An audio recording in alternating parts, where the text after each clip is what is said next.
So hi all, welcome to Keep It Real.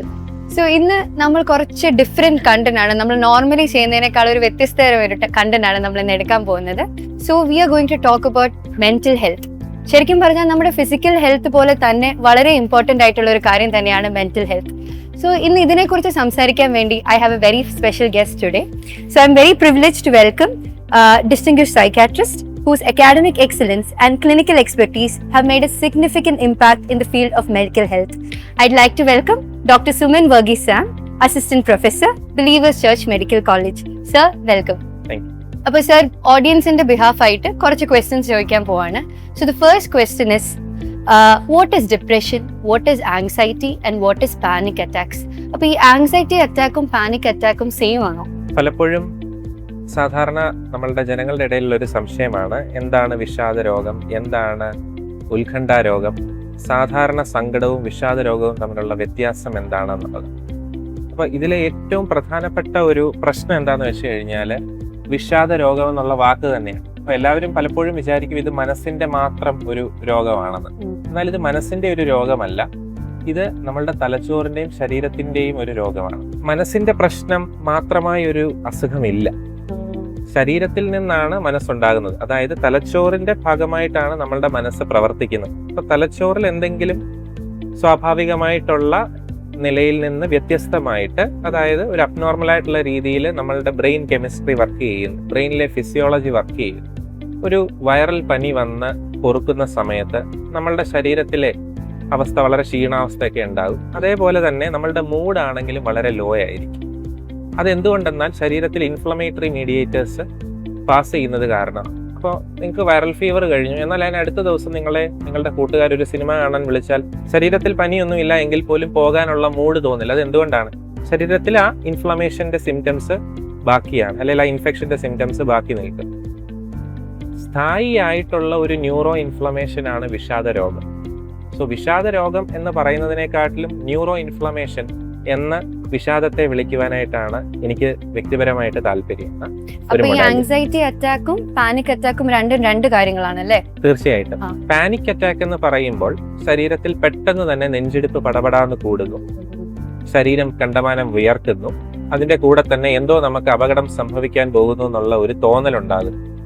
ആ തോന്നൽ വന്നു കഴിയുമ്പോഴത്തേക്ക് ആള് പെട്ടെന്ന് ഭയചകിതനാകുന്നു. ഈ ലക്ഷണങ്ങൾ പെട്ടെന്ന് വരുന്നു, ഒരു 5 മിനിറ്റിനുള്ളിൽ വന്ന് അത് പെട്ടെന്ന് തന്നെ ഇല്ലാതെയാകും. ഇതിനെയാണ് നമ്മൾ പാനിക് അറ്റാക്ക് എന്ന് പറയുന്നത്. ഈ പാനിക് അറ്റാക്ക് പലപ്പോഴും ഉണ്ടാകുന്നതിന് ഒരു പ്രത്യേക കാരണം വേണമെന്നില്ല. 2 ആഴ്ച മുമ്പ് ഒരു രോഗി ഇതേപോലെ OP-യിൽ വരികയുണ്ടായി. അവർക്ക് സാധാരണ ഗതിയിലുള്ള ഒരു ജീവിത പ്രശ്നങ്ങളോ മാനസിക സംഘർഷങ്ങളോ ഒന്നും തന്നെ ഇല്ല.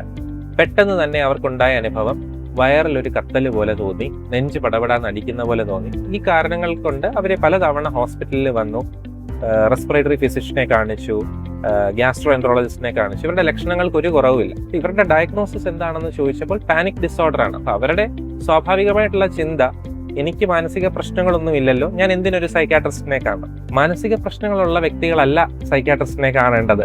ശാരീരിക പ്രശ്നങ്ങളും മാനസിക പ്രശ്നങ്ങളും ഉള്ളവരാണ് സൈക്കാട്രിസ്റ്റിനെ കാണേണ്ടത്. ഇത് രണ്ട് ശാരീരിക പ്രശ്നങ്ങളും നമ്മുടെ സ്വഭാവത്തിലെ വ്യത്യാസങ്ങളായിട്ട് വരാം, മാനസിക പ്രശ്നങ്ങളും വരാം. അപ്പോൾ തലച്ചോറിൽ നിന്ന് പെട്ടെന്ന് ഈ സിഗ്നലുകൾ പൊട്ടി പുറപ്പെടുമ്പോഴാണ് ഈ പാനിക് ലൈക്ക് സിംറ്റംസ് ഉണ്ടാകും. അതിന് പ്രത്യേകിച്ച് ചിലപ്പോൾ ഒരു കാരണവും വേണമെന്നുമില്ല. എന്നാൽ ജീവിതത്തിലെ പ്രതിസന്ധി ഘട്ടങ്ങളോ അതേപോലത്തെ പ്രശ്നങ്ങളോ സംഭവിച്ചതിന് ശേഷവും ഇതേപോലത്തെ പാനിക് സിംറ്റംസ് ആൾക്കാർക്ക് അനുഭവപ്പെടാം. ആങ്സൈറ്റി അറ്റാക്ക് എന്ന് പറയുന്നത് ഇത്രയും പെട്ടെന്നുണ്ടാകുന്ന ഒരു അറ്റാക്ക് അല്ല. അങ്ങനെ ഒരു സയന്റിഫിക് ടേം കൃത്യമായിട്ട് എന്ന് തന്നെ എനിക്ക് സംശയമാണ്. ആങ്സൈറ്റി സ്ലോ ആയിട്ട് ബിൽഡ് ചെയ്ത് വരുന്നതാണ്. കുറെ നാളുകൾ കൊണ്ട് തന്നെ ഒരാൾക്ക് ഒരു സോഷ്യൽ ആയിട്ടുള്ള ഒരു സിറ്റുവേഷനിൽ സംസാരിക്കാനായിട്ട് ബുദ്ധിമുട്ടുണ്ട്. അപ്പോൾ അതായത് ഒരു ക്രൗഡിനെ ഫേസ് ചെയ്യാനായിട്ടൊരു ബുദ്ധിമുട്ടുണ്ട്. അപ്പോൾ അങ്ങനെ ഒരു ബുദ്ധിമുട്ട് വരുമ്പോൾ നമ്മൾ അതിനെ സോഷ്യൽ ആങ്സൈറ്റി എന്ന് വിളിക്കും. അപ്പോൾ നമുക്ക് എല്ലാവർക്കും കുറച്ചൊക്കെ സ്റ്റേജ് ഫ്രൈറ്റ് ഉണ്ട്. ഒരാളുടെ മുമ്പിൽ നിന്ന് സംസാരിക്കുമ്പോൾ നെഞ്ചിടിപ്പൊക്കെ ഒരു ഇച്ചിരൊക്കെ കൂടാം, അതൊക്കെ നോർമലാണ്. എന്നാൽ ഈ ഒരു സോഷ്യൽ ആങ്സൈറ്റി ഡിസോർഡർ ഉള്ള ആൾക്ക് മുമ്പിൽ നിന്ന് ഒരു ക്ലാസ്സിൽ ഇപ്പോൾ ഒരു ടോപ്പിക്ക് പ്രസന്റ് ചെയ്യാണ്, അതിന് പറ്റാതെ വരിക, അല്ലെങ്കിൽ ഒരു പ്രസന്റേഷൻ ഡെലിവറി ചെയ്യണം, അപ്പോഴത്തേക്കും നെഞ്ച് പടപെടാന്നടിക്കും, കയ്യിലുള്ള പേപ്പറൊക്കെ നനഞ്ഞു കുതിരുക, ഈ ഒരു രീതിയിലേക്കൊക്കെ ലക്ഷണങ്ങൾ തീവ്രമാണെങ്കിൽ നമുക്കതിനെ ഒരു സോഷ്യൽ ആങ്സൈറ്റി ഡിസോർഡർ എന്ന് വേണമെങ്കിൽ കൃത്യമായിട്ടുള്ള പരിശോധനകൾക്ക് ശേഷം ലേബൽ ചെയ്യുകയും അതിന് കൃത്യമായിട്ടുള്ള ചികിത്സ മുമ്പോട്ട് കൊണ്ടുപോകാനായിട്ടും. ആങ്സൈറ്റി പലവിധം ഉണ്ടല്ലേ? സോഷ്യൽ ആങ്സൈറ്റി ഉണ്ടാവും, ഓരോരോ ഇതനുസരിച്ച്. സോഷ്യൽ ആങ്സൈറ്റി ഉണ്ട്, ജനറലൈസ്ഡ് ആങ്സൈറ്റി ഉണ്ട്, സ്പെസിഫിക് ആയിട്ടുള്ള ഫോബിയകളുണ്ട്. അത് ആങ്സൈറ്റി ഡിസോർഡേഴ്സ് എന്നുള്ള ഒരു സ്പെക്ട്രം ഡയഗ്നോസിസിന്റെ അടിയിലാണ് ഇവയെല്ലാം വരുന്നത്. കാരണം എനിക്ക് തോന്നുന്നു ഇപ്പൊ ഈ ജെൻസി എസ്പെഷ്യലി ഞങ്ങളുടെ ഇപ്പൊ ജനറേഷനിൽ ഓവറായിട്ട് യൂസ് ചെയ്യുന്നുണ്ടെന്ന് തോന്നി ഈ ടേംസ്, ഈ ആങ്സൈറ്റി, ഡിപ്രഷൻ, പാനിക്.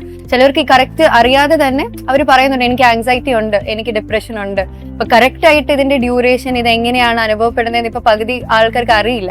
അത് പലപ്പോഴും ഞാൻ ആലോചിക്കാറുണ്ട്. ഞങ്ങളുടെ സൈക്യാട്രിക് ഡിസോർഡേഴ്സ് നെയിം ചെയ്തിരിക്കുന്ന അല്ലെങ്കിൽ ടേം ചെയ്തിരിക്കുന്നത് ഡിപ്രഷൻ, ആങ്സൈറ്റി, അതായത് സാധാരണ നമ്മുടെ ദൈനംദിന ജീവിതത്തിൽ ഉപയോഗിക്കുന്ന വാക്കുകൾ കൊണ്ട് തന്നെയാണ് ഈ ഡിസോർഡറുകളെല്ലാം ഡിപ്രസീവ് ഡിസോർഡർ, ആങ്സൈറ്റി ഡിസോർഡർ എന്ന് നെയിം ചെയ്തിരിക്കുന്നത്. പലപ്പോഴും ആ ടെർമിനോളജി തന്നെ പലപ്പോഴും മിസ്ലീഡിങ് ആയിട്ട് തോന്നാറുണ്ട്. സാധാരണ ആങ്ഷ്യസ് ആകാത്ത ഏതെങ്കിലും മനുഷ്യനുണ്ടോ? ഭയം തോന്നാത്ത ഏതെങ്കിലും മനുഷ്യനുണ്ടോ? സങ്കടം ഒരിക്കലെങ്കിലും തോന്നാത്ത ഏതെങ്കിലും മനുഷ്യനുണ്ടോ? അപ്പൊ പലപ്പോഴും വിഷാദ രോഗത്തെയും സങ്കടത്തെയും തിരിച്ചറിയാനായിട്ട് സാധാരണ ജനങ്ങളുടെ ഇടയിൽ ഈ ഒരു ടെർമിനോളജി പലപ്പോഴും കൺഫ്യൂസിംഗ് ആയി മാറാറുണ്ട്. അത് പലപ്പോഴും അതിന്റെ ഒരു നോമൻക്ലേച്ചർ തന്നെ അതിനൊരു കാരണമായിട്ടും എനിക്ക് തോന്നാറുണ്ട്. അപ്പൊ നമ്മൾ അടുത്ത ക്വസ്റ്റ്യനിലേക്ക് പോവാണ്. That is, how will one understand if they have anxiety or panic attack? That is, അതിന്റെ ഏർലി സൈൻ എന്താ? പിന്നെ ഈ ഡിപ്രഷൻ ഉള്ളവര് പുറമെ ഭയങ്കര ഹാപ്പി ആയിട്ട് കാണിച്ചിട്ട് അകമേ മൂഡി ആയിട്ട് നടക്കുന്നതാണോ, അതോ അവർ ഫുൾ ടൈം അവര് ജനറലൈസ്ഡ് ആയിട്ട് അവര് ലൈക്ക് രാവിലെ തൊട്ട് രാത്രി വരെ അവർക്ക് ഈ മൂഡി ബിഹേവിയർ ആയിരിക്കോ? അങ്ങനെയാണോ ഡിപ്രഷന്റെ ഇത്? പിന്നെ ഇതിന്റെ സൈൻസ് എന്തൊക്കെയാണ്? എങ്ങനെ മനസ്സിലാവും എനിക്കിപ്പോ ആങ്സൈറ്റി അറ്റാക്ക് ഉണ്ട്, എനിക്കിപ്പോ പാനിക് അറ്റാക്ക് ഉണ്ട്, എനിക്ക് മനസ്സിലാക്കാൻ എന്താണ് അതിന്റെ സൈൻസ് എന്തൊക്കെയാണ്? വിഷാദത്തിന്റെ ലക്ഷണങ്ങൾ എന്ന് പറയുന്നത് സ്ഥായിയായിട്ടുള്ള സങ്കടഭാവം, ഉറക്കക്കുറവ്, ഒരു കാര്യത്തിനും താല്പര്യമില്ലാത്ത ഒരവസ്ഥ. ഇപ്പൊ നേരത്തെ ഫ്രണ്ട്സിന്റെ കൂടെ സിനിമ കാണാൻ പോകാൻ താല്പര്യം ഉണ്ടായിരുന്നു, ഇപ്പൊ ആ താല്പര്യം തോന്നുന്നില്ല. അപ്പോൾ ഇത് പല വ്യക്തികൾക്കും പല രീതിയിലായിരിക്കും പ്രകടമാകുക. വളരെ ഔട്ട് ഗോയിങ് ആയിട്ടുള്ള ഒരു പേഴ്സണാലിറ്റി ആയിട്ടുള്ള ഒരു വ്യക്തിക്ക് പലപ്പോഴും പല സന്ദർഭങ്ങളിലും ഈ ഡിപ്രഷന്റെ സിംറ്റംസിനെ ഹൈഡ് ചെയ്യാനായിട്ട് ഒരു പരിധി വരെ സാധിക്കും. എന്നാൽ വളരെ സിവിയർ ഡിപ്രസ്ഡ് ആയിട്ടുള്ള ഒരു സ്റ്റേറ്റില് ശരീരത്തിന്റെ ഊർജവും ഉറക്കവും ഭക്ഷണം കഴിക്കാനുള്ള ആ താല്പര്യവും ഒക്കെ ശരീരത്തിന് നഷ്ടപ്പെടുമ്പോൾ തീർച്ചയായിട്ടും അഭിനയിക്കുന്നതിന് ഒരു പരിധി വരും.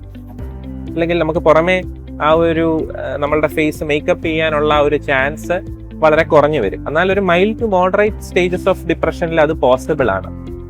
ആങ്സൈറ്റിയുടെ ലക്ഷണങ്ങൾ എന്താണെന്ന് വെച്ച് കഴിഞ്ഞാൽ എപ്പോഴും ശരീരത്തിൽ വളരെ ഒരു റെസ്റ്റ്ലെസ് ആയിട്ടുള്ള ഒരു ഫീലിംഗ്, വലിഞ്ഞു മുറുകിയ അവസ്ഥ, കാര്യങ്ങൾ എങ്ങനെയായി തീരുവെന്നുള്ളൊരു ചിന്ത. ഫോർ എക്സാമ്പിൾ, ഒരു 3 ആഴ്ച കഴിഞ്ഞ് എന്തെങ്കിലും ഒരു ടാസ്ക് നമുക്ക് ചെയ്യാനുണ്ട്. അപ്പൊ നമ്മൾ സാധാരണഗതിയിലെ വ്യക്തികൾ അത് പ്ലാൻ ചെയ്യുകയും അതിന് വേണ്ടിയിട്ട് എന്താണോ നമ്മൾ ഇന്ന് ചെയ്യേണ്ടത് അത് ചെയ്യുകയും ചെയ്യും. ഇവർക്ക് ഈ ചിന്തകൾ അമിതമാണ്, ആന്റിസിപ്പേറ്റ് ചെയ്യും. ആ ഇവന്റിനെ പറ്റി ആന്റിസിപ്പേറ്റ് ചെയ്ത് നമ്മൾ സാധാരണ രീതിയിൽ ഓവർ തിങ്കിങ്, വറി എന്നൊക്കെ പറയുന്ന ആ ലൂപ്പിലാണ് ഇവരുടെ ചിന്ത മുഴുവൻ. ഈ ചിന്തകൾ കാരണം ഇവർക്ക് പ്രൊഡക്റ്റീവ് ആകാൻ പലപ്പോഴും സാധ്യമാകാറില്ല. ഇത് ശരീരത്തിന്റെ ലക്ഷണങ്ങളായിട്ടാണ് പലപ്പോഴും പ്രസന്റ് ചെയ്യുക. ഞങ്ങൾ എപ്പോഴും പറയാറുണ്ട്, ഗ്യാസ്ട്രോ എൻട്രോളജി OPD-യിൽ കാണാൻ വരുന്ന പേഷ്യൻസിന് പകുതിയിൽ 3/4 പേർക്ക് ആങ്സൈറ്റി ഡിസോർഡർ ആയിരിക്കുമെന്ന്. കാരണം വൈറൽ ആസിഡ് ഉണ്ടാകുന്നത് തലച്ചോറിൽ നിന്ന് സിഗ്നലുകൾ വന്ന് നമ്മുടെ വയറ്റിലെ ഹൈഡ്രോക്ലോറിക് ആസിഡ് ഉണ്ടാകുന്നത് എങ്ങനെയാണ്? ഈ സ്ട്രെസ് കാര്യങ്ങളൊക്കെ വരുമ്പോഴാണ്. നമുക്കിപ്പോ പെട്ടെന്ന് ഈ പറഞ്ഞ പോലെ നേരത്തെ ഒരു പട്ടി കടിക്കാനായിട്ട് ഓടി വന്നാൽ പെട്ടെന്ന് ചിലപ്പോൾ വയറ് കാളും, അല്ലെ? നമ്മൾ ബട്ടർഫ്ലൈസ് ഇൻ സ്റ്റൊമക്ക് എന്നൊക്കെ പറയും. All of this is the central nervous system response which happens in the body. അപ്പൊ അങ്ങനത്തെ ശാരീരിക ലക്ഷണങ്ങളായിട്ട് വരാം, മനസ്സിൽ ഈ ചിന്തകളായിട്ട് വരാം. ഇതൊക്കെ ആങ്സൈറ്റിയുടെ സാധാരണഗതിയിലുള്ള ലക്ഷണങ്ങളാണ്. അപ്പോൾ പലപ്പോഴും ഇപ്പോൾ ഫോർ എക്സാമ്പിൾ, നിങ്ങൾ മെഡിക്കൽ സ്റ്റുഡൻസ് പലരും പരീക്ഷയുടെ തലേന്ന് ഉറങ്ങാൻ പറ്റുന്നില്ല എന്ന് പറയും. അതൊരു സിഗ്നിഫിക്കന്റ് ആയിട്ടുള്ള, നമുക്ക് ഒരു മനുഷ്യനെ കൊണ്ട് പഠിച്ചാൽ പൊങ്ങുന്നതിനേക്കാളും കൂടുതൽ ടോപ്പിക്സ് ഉണ്ട് പരീക്ഷയ്ക്ക്. അപ്പോൾ അത്രയും ഒരു പ്രഷർ നമ്മുടെ മുമ്പിൽ നിൽക്കുമ്പോൾ ഉറങ്ങാൻ പറ്റുന്നില്ല എന്നുള്ളത് ഒരു പരിധി വരെ പ്രൊട്ടക്റ്റീവ് ആണ്. പക്ഷെ സാധാരണ രീതിയിൽ തലച്ചോറ് ആ പരീക്ഷ കഴിഞ്ഞാൽ നോർമൽ സ്റ്റേറ്റിലോട്ട് തിരിച്ചു വരേണ്ടതാണ്. അതായത് ആ സിമ്പത്തറ്റിക് ഓവർ ആക്ടിവിറ്റി വന്നത് കുറഞ്ഞു വരണം. പക്ഷെ അങ്ങനെ വരാതിരിക്കുകയാണെങ്കിൽ അത് പത്തോളജിക്കലാണ്. അതിന് തീർച്ചയായിട്ടും ചികിത്സ തേടേണ്ടതാണ്. അപ്പൊ ഞങ്ങളുടെ എല്ലാവരും പാരന്റ്സിന്റെ സ്ഥിരം ഡയലോഗാണ്, നീ ഫുൾ ടൈം ആ ഫോണിൽ കുത്തിയിരിക്കുന്നതുകൊണ്ടാണ് നിനക്ക് ഇങ്ങനെ വിഷമം വരുന്നത്. ഇപ്പൊ നമ്മുടെ ഫ്രണ്ട്സ് ആണെങ്കിലും അവർക്ക് ഇപ്പൊ സ്ഥിരമായിട്ട് ഇങ്ങനെ വിഷാദ രോഗം, അവർക്ക് അങ്ങനെ ഭയങ്കര ഡിപ്രസീവ് ആയിരിക്കും. അപ്പൊ അവരിങ്ങനെ വീട്ടിൽ പറയുമ്പോൾ വീട്ടുകാർ പറയുന്നത് സോഷ്യൽ മീഡിയ, ഫുൾ ടൈം ഫോണിൽ ഇരിക്കുന്നതുകൊണ്ടാണ് ഈ പ്രശ്നം വരുന്നത്. അപ്പൊ അങ്ങനെ ഈ ഒരു റോൾ ഉണ്ടോ? സോഷ്യൽ മീഡിയ, മൊബൈൽ ഫോൺ, അതിനൊരു റോൾ ഉണ്ടോ? സോഷ്യൽ മീഡിയ ഉപയോഗിക്കുന്നത് കൊണ്ടാണ് ഡിപ്രഷൻ ഉണ്ടാകുന്നതെന്നോ സോഷ്യൽ മീഡിയ ഉപയോഗിക്കുന്നത് കൊണ്ടാണ് വിഷാദ രോഗം ഉണ്ടാകുന്നതെന്നോ നമുക്ക് ഉറപ്പിച്ച് പറയാനായിട്ട് പറ്റത്തില്ല. പലപ്പോഴും വിഷാദത്തിന്റെ അവസ്ഥയുള്ളവർക്ക് അല്ലെങ്കിൽ ആങ്സൈറ്റിയുടെ ലക്ഷണം ഉള്ളവർക്ക് ഇതിനെ ഒരു അൺഹെൽത്തി കോപ്പിംഗ് സ്ട്രാറ്റജി ആയിട്ട് ആൾക്കാർ ഉപയോഗിക്കാം. ഉദാഹരണത്തിന് സോഷ്യൽ ആങ്സൈറ്റി ഉള്ള ഒരു വ്യക്തി, ആൾക്ക് കൂട്ടുകാരോട് മിങ്കിൾ ചെയ്യാനോ പുറത്തുപോയി ആൾക്കാരോട് സംസാരിക്കാനോ അല്ലെങ്കിൽ എല്ലാവരോടും വന്ന് തമാശ പറഞ്ഞിരിക്കാനോ ഒന്നും പറ്റാതെ വരുമ്പോൾ കൂടുതൽ സമയവും ഫോണിൽ ചെലവഴിക്കുന്നു. ഇപ്പോൾ ഫോണിൽ ചിലവഴിക്കുമ്പോൾ ഇപ്പം ഇൻസ്റ്റഗ്രാമിലാണെങ്കിലും ഒക്കെ നമ്മൾ കാണുന്ന പല റീൽസ് ആണെങ്കിലും വീഡിയോസ് ആണെങ്കിലും ഇതിന്റെ അൽഗോരിതം സെറ്റ് ചെയ്തിരിക്കുന്നത് എങ്ങനെയാണ്, നമുക്ക് എന്താണോ കാണേണ്ടത് ആ കാണേണ്ടുന്ന രീതിയിലാണ് ഈ റീൽസും വീഡിയോസും ഒക്കെ വരുന്നത്. അപ്പം നമുക്ക് ഡിസ്ട്രസ് ഉണ്ടാക്കുന്ന കണ്ടന്റ് ആയിരിക്കാം ചിലപ്പോൾ കൂടുതലായിട്ട് ഉണ്ടാകുന്നത്. പ്രൊഫഷണൽ ആയിട്ട് ഒരു ഹെൽപ്പ് നേടുന്നതിന് പകരം പലപ്പോഴും സോഷ്യൽ മീഡിയയെ ആശ്രയിക്കുന്നത് ഈ ലക്ഷണങ്ങളെ മോശമാക്കുന്നതിന് കാരണമായേക്കാം. എന്നാൽ ഫോൺ ഉപയോഗിച്ചത് കൊണ്ടാണ് ഡിപ്രഷൻ വന്നതെന്ന് പറഞ്ഞു കഴിഞ്ഞാൽ അത് സയന്റിഫിക് ആയിട്ട് സ്റ്റാൻഡ് ചെയ്യുന്ന ഒരു കോൺസെപ്റ്റ് അല്ല. അപ്പൊ അടുത്ത ക്വസ്റ്റ്യൻ, പിന്നെ ഈ how are these conditions treated and whom to consult? Because ചിലത് മെഡിക്കേഷൻസ് എടുത്താൽ പൂർണ്ണമായി മാറുമോ? കാരണം അവരുടെ മെയിൻ റൂട്ട് കോസ് വേറെ എന്തെങ്കിലും വീട്ടിലെ ട്രോമയോ അല്ലെങ്കിൽ വേറെ എന്തെങ്കിലും ഒരു പ്രശ്നം കൊണ്ടാവാം. അപ്പൊ മെഡിക്കേഷൻസ് ആ സമയത്ത് എടുത്തിട്ട് കാര്യമുണ്ടോ when the root cause is not treated? അതൊരു ഡൗട്ടാണ്. പിന്നെ ആരെയാണ് നമ്മൾ കൺസൾട്ട് ചെയ്യേണ്ടത്? ഒരു സൈക്കോളജിസ്റ്റിനെയാണോ അതൊരു സൈക്യാട്രിസ്റ്റിനെയാണോ? ഈ ഒരു ഡിഫറൻസ് ഇപ്പോഴും പലർക്കും ഇപ്പോഴും കറക്റ്റ് ആയിട്ട് അറിയില്ല. അപ്പൊ അത് സാറിന്റെ അഭിപ്രായം എന്താ? ഇത് വളരെ കോംപ്ലക്സ് ആയിട്ടുള്ള ഒരു ക്വസ്റ്റ്യൻ ആണ്. നമ്മളുടെ നാട്ടിലെ ട്രെയിൻഡ് ആയിട്ടുള്ള മെന്റൽ ഹെൽത്ത് പ്രൊഫഷണൽസ് എന്ന് പറയുന്നത് സൈക്യാട്രിസ്റ്റുകളും ക്ലിനിക്കൽ സൈക്കോളജിസ്റ്റുകളുമാണ്, അല്ലെങ്കിൽ നല്ല എക്സ്പീരിയൻസ് ആയിട്ടുള്ള കൺസൾട്ടന്റ് സൈക്കോളജിസ്റ്റുകൾ. ഉദാഹരണത്തിന് ഇപ്പോൾ റിയയ്ക്ക് തന്നെ ഒരു ശരീരത്തിനൊരു ഉന്മേഷക്കുറവ്, ഒരു കാര്യങ്ങളും ചെയ്യാൻ ഒരു താല്പര്യമില്ല, എല്ലാത്തിനും ഒരു മടുപ്പ്. ഇത് ചിലപ്പോൾ തൈറോയിഡ് ഗ്രന്ഥിയുടെ പ്രവർത്തനം കൃത്യമായിട്ട് നടക്കാത്തത് കൊണ്ടാകാം, ചിലപ്പോൾ ബ്ലഡ് കുറഞ്ഞതിൻ്റെ ആകാം, അനീമിയയുടെ ലക്ഷണങ്ങളാകാം, ചിലപ്പോൾ ഇതൊന്നും അല്ലാത്ത വേറെ എന്തെങ്കിലും ഒരു ഗ്യാസ്ട്രോ ഒരു പ്രശ്നത്തിന്റെ ആകാം. അപ്പോൾ ശാരീരികമായിട്ടുള്ള കാരണങ്ങൾ ഇല്ല എന്ന് നമുക്ക് ഉറപ്പാക്കിയാൽ മാത്രമേ ഇത് മനസ്സിന്റെ പ്രശ്നമാണ് അല്ലെങ്കിൽ തലച്ചോറിന്റെ പ്രശ്നമാണെന്ന് നമുക്ക് എത്താനായിട്ട് സാധിക്കുകയുള്ളൂ. അപ്പൊ തലച്ചോറിന്റെ പ്രശ്നമെന്ന് നമ്മൾ പറയുമ്പോൾ തന്നെ തലച്ചോറിലെ രാസവ്യതിയാനങ്ങൾ വിഷാദത്തിൽ വളരെയേറെ കണ്ടുവരുന്ന ഒരു കാര്യമാണ്. അപ്പൊ ഇത് കൃത്യമായിട്ട് മനസ്സിലാക്കുകയും ഡയഗ്നോസ് ചെയ്യുകയും ചെയ്യണമെങ്കിൽ ട്രെയിൻഡ് ആയിട്ടുള്ള ഒരു ക്ലിനിഷ്യൻ ആയിരിക്കണം. അത് that can be A qualified psychiatrist, trained clinical psychologist, അല്ലെങ്കിൽ നല്ല എക്സ്പീരിയൻസ് ഉള്ള ഒരു കൺസൾട്ടന്റ് സൈക്കോളജിസ്റ്റ് ആണെങ്കിലും ഇതൊക്കെ പിക്കപ്പ് ചെയ്യാനായിട്ട് സാധിക്കും. അപ്പോൾ എപ്പോഴും എൻ്റെ ഒരു പേഴ്സണൽ വ്യൂ പോയിന്റ് ആണ്, അത് ഐഡിയലി പോസിബിൾ അല്ല. ഒരു സൈക്യാട്രിസ്റ്റിനെ കാണാൻ പറ്റുമെങ്കിൽ ഈ ശാരീരിക പ്രശ്നങ്ങൾ ഇല്ല എന്ന് റൂൾ ഔട്ട് ചെയ്ത് എൻ്റെ അടുത്ത് വരുന്ന പല രോഗികൾക്കും വ്യക്തിത്വ പ്രശ്നങ്ങളുണ്ട്, അവർക്കൊന്നും മരുന്ന് കഴിച്ചാൽ മാറില്ല. പല ആങ്സൈറ്റി ഡിസോർഡേഴ്സിനും സൈക്കോതെറാപ്പി മാത്രം മതി, മരുന്നിന്റെ ആവശ്യമില്ല. അപ്പൊ അങ്ങനെയുള്ളവരെ ക്ലിയർ ആയിട്ട് ഡയഗ്നോസ് ചെയ്ത് കാറ്റഗറൈസ് ചെയ്യാൻ ഒരു സൈക്യാട്രിസ്റ്റിന് ഏറ്റവും നന്നായിട്ട് സാധിക്കും. അതേപോലെ തന്നെ ക്ലിനിക്കൽ സൈക്കോളജിസ്റ്റിനും സാധിക്കും, ഒരു പരിധിവരെ കൺസൾട്ടന്റ് സൈക്കോളജിസ്റ്റിനും സാധിക്കും.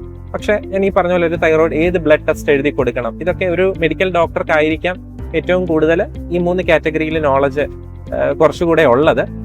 ക്ലിനിക്കൽ സൈക്കോളജിസ്റ്റുകൾ അവരെ ഹോസ്പിറ്റലിൽ തന്നെ ട്രെയിൻഡ് ആകുന്നത് കൊണ്ട് അവർക്ക് ഇതിൽ നല്ല നോളജ് ഉള്ളതാണ്. അപ്പോൾ നമുക്ക് ആരാണോ ഏറ്റവും അവൈലബിൾ ആയിട്ടുള്ളത് അവരെ കൺസൾട്ട് ചെയ്യുക എന്നുള്ളതായിരിക്കാം ഏറ്റവും പ്രാക്ടിക്കൽ ആയിട്ടുള്ള ഒരു വ്യൂ പോയിന്റ്, എൻ്റെ ഒരു വ്യൂ പോയിന്റ്. പക്ഷെ നമുക്കൊരു സൈക്യാട്രിസ്റ്റ് അവൈലബിൾ ആണെങ്കിൽ സൈക്യാട്രിസ്റ്റിനെ തന്നെ കാണുന്നതായിരിക്കാം നല്ലത്.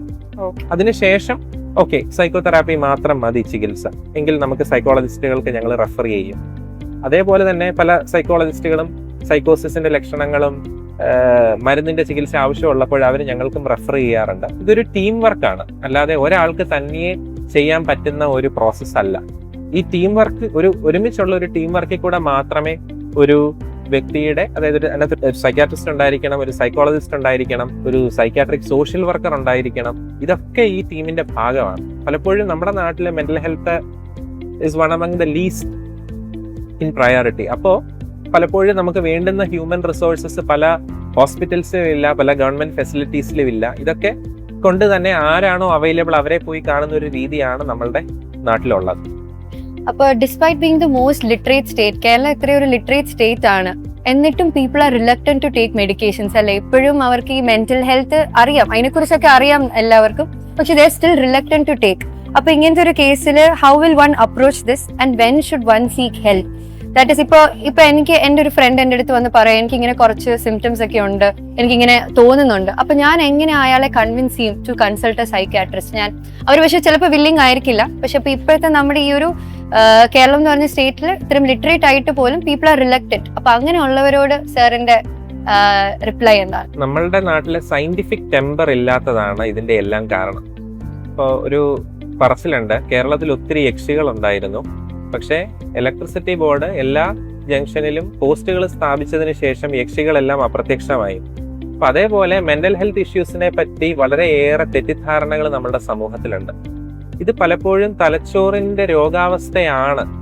നമ്മളുടെ മാനസിക പ്രശ്നങ്ങളെല്ലാം തലച്ചോറിന്റെ പ്രശ്നമാണെന്നല്ല ഞാൻ പറഞ്ഞത്. രോഗാവസ്ഥ, അതായത് വിഷാദ രോഗം, ഉത്കണ്ഠ രോഗം, സ്കിസോഫ്രീനിയ, സൈക്കോസിസ്, ഡെലൂഷണൽ ഡിസോർഡർ, ഇങ്ങനെയുള്ള പല രോഗങ്ങളും പ്രത്യക്ഷമാകുന്നത് ചിലപ്പോൾ ഒരു ചെറിയ ടെൻഷനോടെ ആയിരിക്കാം ഇതിന്റെ തുടക്കം. അപ്പോൾ അത് എങ്ങനെയാണ് ഒരു വ്യക്തിയുടെ വ്യക്തിത്വത്തിൽ നിന്ന് അല്ലെങ്കിൽ അയാളുടെ സ്വാഭാവികമായിട്ടുള്ള പ്രവർത്തനം അല്ലെങ്കിൽ ഒരു ബിഹേവിയറിൽ നിന്നൊരു ചേഞ്ച് വരുമ്പോഴാണ് പലപ്പോഴും ഓക്കെ, ഇയാൾ ഇങ്ങനെ ആയിരുന്നില്ലല്ലോ പെരുമാറിയിരുന്നത്, ഇതിലെന്തോ ഒരു വ്യത്യാസം ഉണ്ടല്ലോ എന്ന് നമുക്ക് തോന്നുമ്പോൾ തന്നെ ഇതിലെ ഏത് പ്രശ്നം വേണമെങ്കിലും ആകാം. ഇതൊരു സാധാരണ മാനസിക പ്രശ്നമാകാം, അതൊരു ഗുരുതരമായിട്ടുള്ള മാനസിക രോഗത്തിന്റെ തുടക്കമാകാം. അതൊക്കെ നമുക്കൊരു പ്രോപ്പറായിട്ടുള്ള history, clinical examination, follow up, ഇതിൽ കൂടെ മാത്രമേ സാധിക്കത്തുള്ളൂ. ഇതിന്റെ കൂടെ തന്നെ എനിക്ക് പറയുവാനായിട്ടുള്ളത്, എന്തുകൊണ്ട് നമ്മൾ ഇങ്ങനത്തെ ചികിത്സ അല്ലെങ്കിൽ മാനസിക രോഗം അല്ലെങ്കിൽ ഇങ്ങനത്തെ പ്രശ്നങ്ങളോട് ഇത്രയും ഒരു സ്റ്റിഗ്മ നമ്മളുടെ സമൂഹം വെച്ച് പുലർത്തുന്നു എന്ന് ചോദിച്ചു കഴിഞ്ഞാൽ, സയന്റിഫിക് ടെമ്പർ ഇല്ലാത്തതിന്റെ കാര്യം സയന്റിഫിക് ടെമ്പർ ഇല്ലാത്തത് തന്നെയാണ്. അതായത് ബയോളജിക്കൽ ഫാക്ടേഴ്സ് ഇതിലുണ്ട്. ശരീരത്തിന്റെ അല്ലെങ്കിൽ ജനറ്റിക്സ് പരമായിട്ടുള്ള കാരണങ്ങൾ കൊണ്ടാണ് നമുക്ക് പല അസുഖങ്ങളും ഉണ്ടാകുന്നതെന്ന് നമുക്കറിയില്ല. ഇപ്പൊ നിങ്ങൾ നോക്കിക്കഴിഞ്ഞാൽ family history of bipolar disorder, schizophrenia ഇങ്ങനെയുണ്ടെങ്കിൽ അടുത്ത ജനറേഷൻ അങ്ങനത്തെ അസുഖങ്ങൾ വരാനുള്ള സാധ്യത കൂടുതലാണ്. അത് പലപ്പോഴും ഭയപ്പെടുവാനായിട്ടല്ല, നമ്മൾ ഒരുങ്ങിയിരിക്കുവാനായിട്ട്, അല്ലെങ്കിൽ നമുക്കത് ആ അസുഖം വന്നു കഴിഞ്ഞാൽ കൃത്യമായിട്ട് അതിനെ മാനേജ് ചെയ്ത് കഴിഞ്ഞാൽ വളരെ നോർമലായിട്ട് നമുക്ക് വളരെ നോർമലായിട്ട് ജീവിക്കുവാനായിട്ട് സാധിക്കും. സോ ഫാമിലി ഹിസ്റ്ററി വളരെ ഇമ്പോർട്ടൻ്റ് ആണ്. അപ്പൊ അതായത് ബയോളജിക്കൽ ആയിട്ടുള്ള ഫാക്ടേഴ്സ്. പിന്നെ മാനസികമായിട്ടുള്ള ഫാക്ടേഴ്സ്, അതാണ് സൈക്കോളജിക്കൽ ആയിട്ടുള്ള പ്രശ്നങ്ങൾ. അത് ഹാൻഡിൽ ചെയ്യുന്നതിലെ പ്രശ്നങ്ങൾ കാരണം ഉണ്ടാകാം. പിന്നെ സോഷ്യൽ ആയിട്ടുള്ള ഫാക്ടേഴ്സ്. നമുക്ക് മാനസികമായിട്ടുള്ള സിംറ്റംസ്, സൈക്കോളജിക്കൽ സിംറ്റംസ് അല്ലെങ്കിൽ സൈക്കാട്രിക് സിംറ്റംസ് ഉണ്ടാകുന്നതിന് 3 പ്രധാന ഘടകങ്ങളാണ് ഉള്ളത്. 1 biological factors, 2 psychological factors, 3 social factors. First biological factors എന്ന് വെച്ച് കഴിഞ്ഞാൽ ശരീരത്തിന്റെ അല്ലെങ്കിൽ നമ്മുടെ ജനറ്റിക് റീസൺസ് കാരണം നമുക്ക് പല സിംറ്റംസും ഉണ്ടാകുന്നു.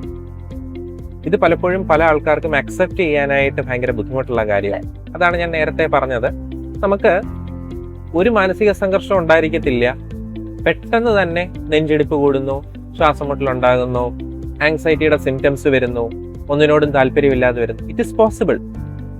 ഓക്കെ. പിന്നെ സൈക്കോളജിക്കൽ ഫാക്ടേഴ്സ്, അതായത് നമ്മൾ ഒരു മനുഷ്യൻ ചിന്തിക്കുന്ന രീതി അയാളെ രോഗിയാക്കാം.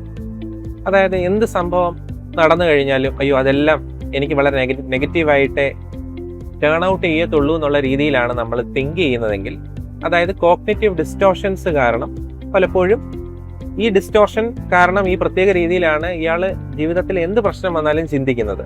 ആ ചിന്തകൾ അയാളെ ആങ്ഷ്യസ് ആക്കുന്നു. 3 സോഷ്യൽ ഫാക്ടേഴ്സ്. ഇപ്പം കഴിഞ്ഞ കുറച്ച് മാസങ്ങൾക്ക് മുമ്പ് ഡെർമറ്റോളജി ഒ പി ഡിയിൽ നിന്ന് ഒരു സ്ത്രീയെ എൻ്റെ ഒരു ഏകദേശം 40-45 വയസ്സുള്ള ഒരു ലേഡിയെ എൻ്റെ അടുത്തോട്ട് റെഫർ ചെയ്യുകയുണ്ടായി. അപ്പോൾ അവരുടെ ഹസ്ബൻഡ് അവരെ എന്നും ചീത്ത വിളിക്കും, ചില ദിവസങ്ങളിൽ ശാരീരികമായിട്ട് ഉപദ്രവിക്കും. അവർക്ക് വളരെ സ്ട്രെസ്ഫുൾ ആയിട്ടുള്ള ഒരു ഓൺഗോയിങ് ആയിട്ടുള്ള ഒരു കാര്യമാണ്. ആ സോഷ്യൽ സിറ്റുവേഷനിൽ നിന്ന് അവര് പുറത്ത് കടക്കാതെ ഒരിക്കലും അവർക്ക് മനസ്സമാധാനം കിട്ടുകയില്ല. നമ്മൾ എത്ര മരുന്ന് കൊടുത്താലും എത്ര സൈക്കോതെറാപ്പി കൊടുത്തിട്ട് ഒരു കാര്യമില്ല. There is a real issue that she is facing there. Unfortunately she was not financially independent. അവർക്ക് തനിയെ ജീവിക്കാനായിട്ടുള്ള മാർഗമില്ല. അവർക്ക് എന്തുകൊണ്ടോ ആ ഒരു വിവാഹത്തിൽ നിൽക്കാതെ മുമ്പോട്ട് പോകാനായിട്ട് അവർക്ക് പോസിബിൾ അല്ല. അപ്പോൾ അവർക്ക് വേണ്ടുന്ന ഏറ്റവും ഫസ്റ്റ് ട്രീറ്റ്മെന്റ് എന്താണ്? റൂട്ട് കോസ് എന്താണ്? ഈ ഒരു അബ്യൂസീവ് ആയിട്ടുള്ള എൻവയോൺമെന്റ് ആണ്. ഇപ്പൊ പുറം രാജ്യങ്ങളിലൊക്കെ ആണെങ്കിൽ തന്നെ ഇങ്ങനത്തെ ഇപ്പം സോഷ്യൽ വർക്കേഴ്സ് എന്താണ് ചെയ്യുന്നത്? ഇങ്ങനെയുള്ള ഹോം സിറ്റുവേഷൻസ് അവർ അസസ് ചെയ്യും. ഇങ്ങനത്തെ അബ്യൂസീവ് എൻവയോൺമെന്റിൽ നിന്ന് ആൾക്കാരെ പുറത്തു കൊണ്ടുവന്ന് ഷെൽട്ടർ ഹോംസുകളിൽ താമസിപ്പിക്കും. അവരുടെ നിന്ന് അവർക്ക് ഒരു ജീവിതം കരുപിടിപ്പിക്കുവാനായിട്ട് പോസിബിൾ ആകും. അപ്പൊ അങ്ങനെയുള്ള ഒരു ചാൻസ് ഒന്നും നമ്മുടെ നാട്ടിലില്ല. അപ്പൊ ഞാൻ അവരെന്നോട് ചോദിച്ചു എനിക്ക് എന്ത് ഓഫർ ചെയ്യാനുണ്ടെന്ന്. പലപ്പോഴും എനിക്ക് കണ്ണടച്ചിരിക്കാനേ സാധിച്ചുള്ളൂ. നമുക്ക് നോക്കാം എന്നൊക്കെ പറഞ്ഞ് 1-2 ആശ്വാസ വാക്കുകൾ പറഞ്ഞ് അവരെ വിടാനേ എനിക്ക് ആയുള്ളൂ. ഞാൻ അവർക്ക് ഒരു മരുന്ന് പോലും എഴുതിയില്ല. അവരെ ഞാൻ സൈക്കോതെറാപ്പിക്ക് വേണ്ടി റെഫർ ചെയ്തുമില്ല. കാരണം ഷീ അണ്ടർസ്റ്റാൻഡ്സ് ഓൾ ദിസ്. അപ്പൊ അവരുടെ ബോഡി റിയാക്ട് ചെയ്യുന്നതാണ് ഈ രീതിയിൽ. അവർക്ക് സോറിയാസിന്റെ സിംറ്റംസ് വേഴ്സൺ ചെയ്യുന്നു എന്നുള്ളതാണ് ഈ സ്ട്രെസ് വരുമ്പോൾ. അപ്പൊ സ്ട്രെസ് ആണ് പലപ്പോഴും ഈ സോറിയാസിസ് വേഴ്സൺ ചെയ്യുന്നതിന്റെ ഒരു കാരണമായിട്ട് കണ്ടുവരുന്നത്. അതിന്റെ ഏറ്റവും പ്രധാനപ്പെട്ട കാര്യം എന്താണ്? ഈ അബ്യൂസ് ആണ്. അപ്പോൾ ഈ 3 ഫാക്ടേഴ്സും രോഗകാരണമാകാം എന്ന് എപ്പോൾ നമ്മളുടെ നാട്ടിലെ മനുഷ്യർക്ക് മനസ്സിലാകുമോ അപ്പോൾ അവർ ട്രീറ്റ്മെന്റ് എടുക്കും. ഇപ്പൊ ഹാർട്ട് അറ്റാക്ക് ഉണ്ടാകുമ്പോൾ എന്തുകൊണ്ടാണ് കാർഡിയോളജിസ്റ്റിനെ കാണണമെന്ന് ആൾക്കാർക്ക് മനസ്സിലാകുന്നത്? അവർക്ക് അറിയാം ഇത് ഹാർട്ടിന്റെ ഒരു പ്രശ്നമാണെന്ന്. പക്ഷെ ആ ലെവൽ ഓഫ് ഒരു സയന്റിഫിക് നോളജ് പലപ്പോഴും മാനസിക ആരോഗ്യത്തെ പറ്റി നമ്മുടെ കമ്മ്യൂണിറ്റിയിൽ ഇല്ല. അപ്പോ പിന്നെ sir, can you tell us about the intervals that these episodes may happen? Should we consult a doctor right after the first episode? അതോ നമ്മൾ വെയിറ്റ് ചെയ്യണം? ഇപ്പൊ എനിക്ക് ഒരു ദിവസം നെഞ്ചുവേദന വന്നു, പക്ഷെ ഇതേപോലെ റെക്കറന്റ് ആയിട്ട് ഒരു മാസത്തോളം വന്നിട്ട് വേണോ ഞാൻ ഒരു ഡോക്ടറെ കാണാൻ, അതോ ഞാൻ ഫസ്റ്റ് ടൈം വരുമ്പോൾ തന്നെ should I consult A doctor? ഞാനൊരു എക്സാമ്പിൾ പറയാം. നിങ്ങളിപ്പോൾ ഒരു എക്സാമിന് ഫെയിൽ ആയി എന്ന് വിചാരിക്കുക. എന്തായാലും ഫസ്റ്റ് ഇയറിൽ MBBS പഠിക്കുമ്പോൾ ഒരു എക്സാം പോലും ഫെയിൽ ചെയ്യാത്ത ഒരാൾ ഉണ്ടാകാൻ സാധ്യത വളരെ കുറവാണ്. അപ്പോൾ ഈ ഫെയിൽ ആയി കഴിഞ്ഞാൽ എന്റെ ജീവിതം പോയി എന്ന് പറഞ്ഞ ഒരു ദിവസം കരയാം, 2 ദിവസം കരയാം, 3 ദിവസം ഉറങ്ങാതിരിക്കാം. പക്ഷെ ഒരാഴ്ചയ്ക്ക് ശേഷവും 2 ആഴ്ചയ്ക്ക് ശേഷവും കരഞ്ഞുകൊണ്ടിരിക്കുകയാണെങ്കിൽ അതിന്റെ അർത്ഥം that person is not able to come out of that situation.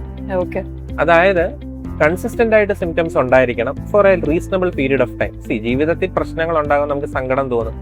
ചിലപ്പോൾ ആരെങ്കിലും നമ്മളെ ഒന്ന് ശകാരിച്ചു, അല്ലെങ്കിൽ പേരൻസ് കുട്ടികളെ വഴക്ക് പറഞ്ഞു, അല്ലെങ്കിൽ നമ്മൾ പ്രതീക്ഷിക്കാത്ത രീതിയിൽ ഒരാൾ നമ്മളോട് പെരുമാറി, അപ്പൊ നമുക്ക് നെഞ്ചൊന്ന് പെട്ടെന്ന് ഇടിക്കാൻ ഒരു ബുദ്ധിമുട്ട് വരാം. That will go away. അതായത് നമ്മളുടെ ബോഡിക്ക്, നമ്മളുടെ തലച്ചോറിന് സ്വാഭാവികമായിട്ട് ഒരു റെസനേറ്റ് ചെയ്യാൻ പറ്റിയ ഒരു ബാൻഡ് വിഡ്ത്ത് ഉണ്ട്. ആ ബാൻഡ് വിഡ്ത്തിനകത്താണെങ്കിൽ അത് നമുക്ക് തന്നെ അറിയാം, ഓക്കെ ഇതൊക്കെ എനിക്ക് സാധാരണ ഉണ്ടാകുന്നതാണെന്ന്.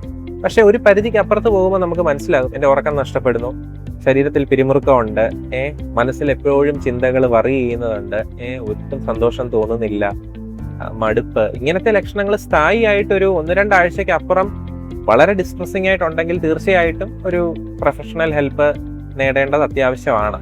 പലപ്പോഴും ആൾക്കാർ അത് നേടാറില്ല. പലപ്പോഴും നമ്മുടെ ഹോസ്പിറ്റലിൽ നമ്മൾ കണ്ടുവരുന്ന ഇങ്ങനത്തെ ലക്ഷണങ്ങളൊക്കെ കുമിഞ്ഞുകൂടി മാസങ്ങൾ കഴിഞ്ഞ് ഒരു ആത്മഹത്യാ ശ്രമം കഴിയുമ്പോഴായിരിക്കും, അതായത് ആ ഒരു സൂയിസൈഡ് അറ്റംപ്റ്റ് ആയിരിക്കും അതിന്റെ അവസാനത്തെ, നമ്മൾ ആ കോഫിനിലെ അവസാനത്തെ ഒരു നെയിലെന്ന് പറയുന്നത്. അപ്പൊ അങ്ങനെയുള്ള അവസ്ഥയിലാണ് പലപ്പോഴും രോഗികൾ ഹോസ്പിറ്റലിൽ വരുന്നത്. വന്നു കഴിയുമ്പോഴായിരുന്നു, അയ്യോ ഇങ്ങനെയൊക്കെ ആയിരുന്നോ കാര്യങ്ങൾ, ഞാൻ തെറാപ്പി എടുത്താൽ മതിയായിരുന്നോ, ഈ ഒരു മരുന്ന് കഴിച്ചാൽ മതിയായിരുന്നോ, എന്റെ പ്രശ്നങ്ങൾ മാറിയേനെ എന്ന് പലപ്പോഴും അവർ മനസ്സിലാക്കുന്നത് വളരെ ലേറ്റ് ആയിട്ടാണ്. ഓക്കെ, ഇനി അടുത്തതെന്ന് പറഞ്ഞാൽ ഒബ്സസീവ് കമ്പൽസീവ് ഡിസോർഡർ, OCD. അത് is oftenly casually associated with being very clean, organized ആണോ, അതോ is it അതൊരു ഗുഡ് ഹാബിറ്റ് ആണോ, അതൊരു പ്രോബ്ലമാറ്റിക് ഹാബിറ്റ് ആണോ? Is OCD always related to cleanliness?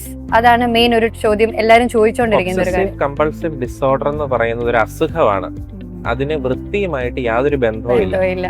ചില ആൾക്കാർ കുറച്ച് ഓർഗനൈസ്ഡ് ആണ്, അവരവരുടെ മുറിയും കാര്യങ്ങളും ഒക്കെ അത്യാവശ്യം നീറ്റായിട്ടും ക്ലീൻ ആയിട്ടും കീപ്പ് ചെയ്യും, കുറച്ച് ഓർഗനൈസ്ഡ് ആയിരിക്കും. ചില ആൾക്കാർ അത്ര ഓർഗനൈസ്ഡ് ആയിരിക്കത്തില്ല.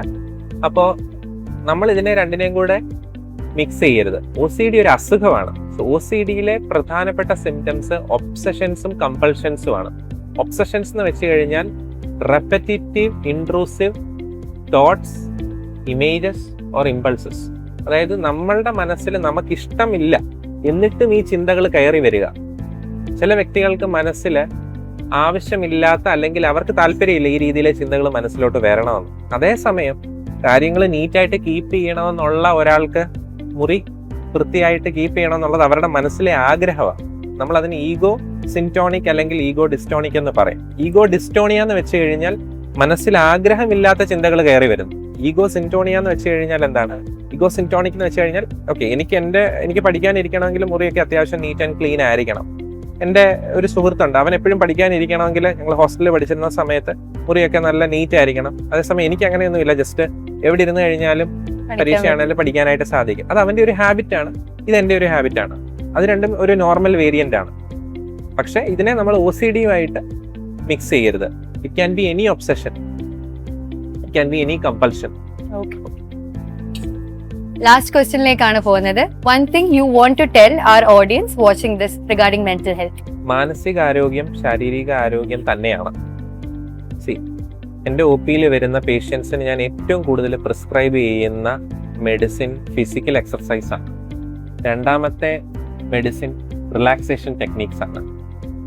ഫിസിക്കൽ എക്സർസൈസിന് ഡിപ്രഷൻ, ആങ്സൈറ്റി മുതലായ അസുഖങ്ങളിൽ പോലും വളരെ സയന്റിഫിക് ആയിട്ടുള്ള റോളുണ്ട്. അതായത് ഒരു ആന്റി ഡിപ്രസന്റ് പ്രിസ്ക്രൈബ് ചെയ്യുന്ന അതേ ബെനിഫിറ്റ് ചിലപ്പോൾ പ്രശ്നമുള്ള ഒരു വ്യക്തി എക്സസൈസ് ചെയ്താൽ അയാൾക്ക് കിട്ടും. സിവിയർ ഡിപ്രഷനിൽ പറ്റത്തില്ല, ബോഡി വളരെ റിട്ടാർഡഡ് ആണ്, ഹി മൈറ്റ് നീഡ് മെഡിക്കേഷൻസ്. ഇപ്പോൾ കഴിഞ്ഞ ദിവസം ഞങ്ങളുടെ ഹോസ്പിറ്റലിൽ ഒരു അമ്മയെ കൊണ്ടുവന്നു. അമ്മയുടെ ഡിപ്രസീവ് സിംറ്റംസ് തുടങ്ങിയിട്ട് 6 മാസമായി. അമ്മ വാ തുറക്കത്തില്ല, മിണ്ടത്തില്ല, ഒരു തുള്ളി വെള്ളം കുടിക്കത്തില്ല. ആ അവസ്ഥയിലെത്തി, അതായത് കാറ്ററ്റോണിയ എന്ന് പറയുന്ന ഒരു അവസ്ഥയിലെത്തി. ആ അവസ്ഥയിൽ എത്തുമ്പോഴേക്ക് നമുക്ക് വളരെ ഇന്റൻസീവായിട്ടുള്ള മെഡിക്കൽ ട്രീറ്റ്മെന്റും ECT മുതലായിട്ടുള്ള ഇന്റർവെൻഷൻസും പലപ്പോഴും ആവശ്യമാണ്. അപ്പോൾ നമ്മളെല്ലാവരും മനസ്സിലാക്കേണ്ട ഒരു കാര്യം, നമ്മളുടെ brain is something like A hardware and mind is the software which brain generates. ഇത് പലപ്പോഴും ഞങ്ങളുടെ കോൺഫറൻസുകളിൽ പറയുന്ന ഒരു കാര്യമാണ്. നമ്മളുടെ തലയ്ക്ക് അടി കിട്ടി കിടക്കുകയാണെങ്കിൽ നമ്മളൊന്നും ചിന്തിക്കത്തില്ലല്ലോ, അൺകോൺഷ്യസ് ആണ്.